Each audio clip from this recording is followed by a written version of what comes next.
कभी सोचा है, अगर आपके व्हाट्सएप पर कोर्ट का समन आ जाए तो क्या करेंगे?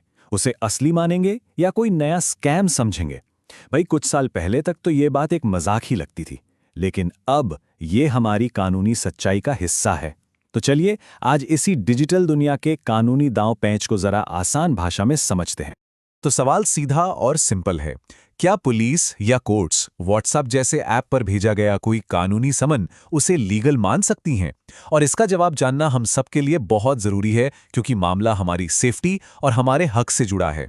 तो आखिर ये सब अचानक इतना जरूरी क्यों हो गया? मतलब ऐसा भी क्या हुआ कि नोटिस भेजने के जो सदियों पुराने तरीके थे, उन्हें बदलने की नौबत आ गई? क्या सच में एक महामारी ने हमारे पूरे लीगल सिस्टम को ही बदल डाला? आइए जरा इस बदलाव के पीछे की पूरी कहानी समझते हैं। देखिए, पहले क्या होता था, सीआरपीसी यानी क्रिमिनल प्रोसीजर कोड के हिसाब से समन या तो कोई आदमी खुद जाके हाथ में देता था या फिर रजिस्टर्ड पोस्ट से भेजा जाता था। अब इसमें ना अक्सर बहुत देर हो जाती थी और कई बार तो सही आदमी तक पहुंचना ही एक चैलेंज बन जाता था। और इसके ठीक उलट आज के तरीके हैं, ईमेल, व्हाट्सएप, एकदम इंस्टेंट, फटाक से। पर जितनी तेजी आई है ना, उतने ही नए रिस्क भी आ गए हैं। जैसे ये वेरीफाई करना कि सही बंदे को मिला या नहीं, और फ्रॉड होने का खतरा तो है ही। और इस पूरे बदलाव के पीछे जो सबसे बड़ी वजह थी, वो थी कोविड-19 महामारी। याद है लॉकडाउन का टाइम, जब सब कुछ बंद पड़ गया था? तब कोर्ट्स को भी अपना काम चालू रखने के लिए तेज और कॉन्टैक्टलेस तरीकों की बहुत ज्यादा जरूरत थी। और बस वहीं से लीगल प्रोसेस में डिजिटल कम्युनिकेशन को अपनाने की स्पीड बढ़ गई। और फिर आया वो टर्निंग पॉइंट, जब देश की सबसे बड़ी अदालत सुप्रीम कोर्ट ने इस मामले पर एक ऐसा फैसला दिया जिसने डिजिटल नोटिस के लिए दरवाजे हमेशा के लिए खोल दिए। बात है साल 2020 की। सुप्रीम कोर्ट ने खुद से एक बहुत जरूरी मामले को उठाया, जिसे लीगल लैंग्वेज में सुओ मोटो रिट पिटिशन कहते हैं, और एक ऐतिहासिक फैसला सुनाया।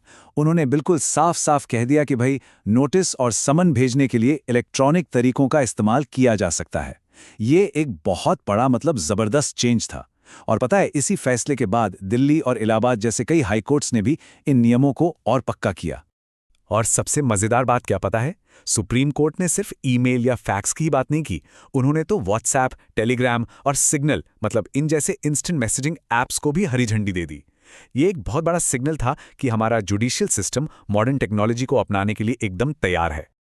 लेकिन रुकिए, इन नए तरीकों को अपनाने का ये मतलब बिल्कुल नहीं है कि अब कोई भी कैसे भी डिजिटल नोटिस भेज देगा। ऐसा नहीं है। इसके गलत इस्तेमाल को रोकने के लिए और पूरे प्रोसेस को फेयर रखने के लिए कुछ बहुत जरूरी रूल्स और सेफगार्ड्स बनाए गए हैं। और यहीं पर आती है सबसे जरूरी बात। सिर्फ व्हाट्सएप पर नोटिस भेज देना लीगली ये काफी नहीं माना जाता। कोर्ट्स ने ये बात बिल्कुल क्लियर कर दी है कि अकेले व्हाट्सएप मैसेज पर पूरी तरह से डिपेंड नहीं किया जा सकता। तो इसी प्रॉब्लम को सॉल्व करने के लिए बनाया गया 2 चैनल रूल, और ये एक बहुत ज़रूरी सेफ्टी शील्ड की तरह काम करता है।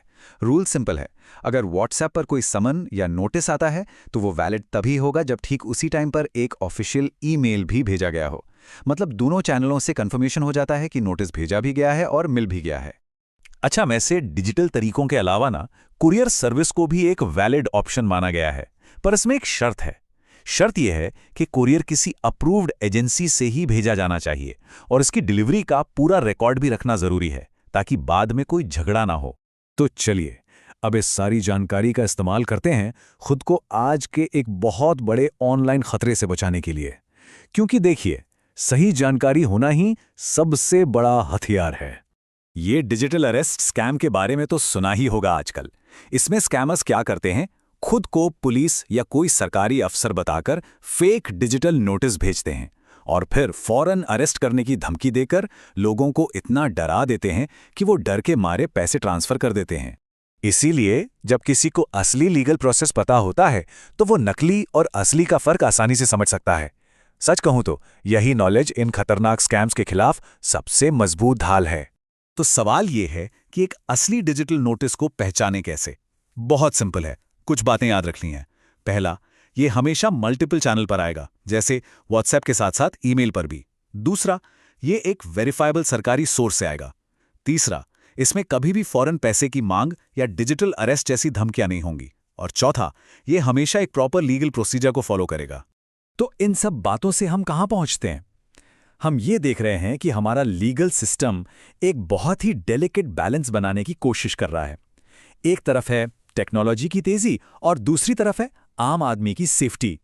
मतलब इस पूरी बातचीत का निचोड़ ये है कि हमारा लीगल सिस्टम ज़्यादा एफिशिएंट और एक्सेसिबल बनने के लिए मॉडर्न तो हो रहा है, लेकिन साथ ही ये भी पक्का कर रहा है कि इन नई टेक्नोलॉजीज़ का कोई गलत इस्तेमाल ना कर पाए। और जो 2 चैनल रूल है ना, वो इसी बैलेंस का एक परफेक्ट एग्जाम्पल है। और आखिर में एक सवाल जो सोचने पर मजबूर करता है कि जैसे जैसे टेक्नोलॉजी और भी तेजी से आगे बढ़ेगी, तो लोगों की सेफ्टी पक्की करने के लिए हमारे कानून इसके साथ कदम से कदम कैसे मिला पाएंगे? ये एक ऐसा सवाल है जिसका जवाब हम सबको और हमारे सिस्टम को मिलकर ही खोजना होगा।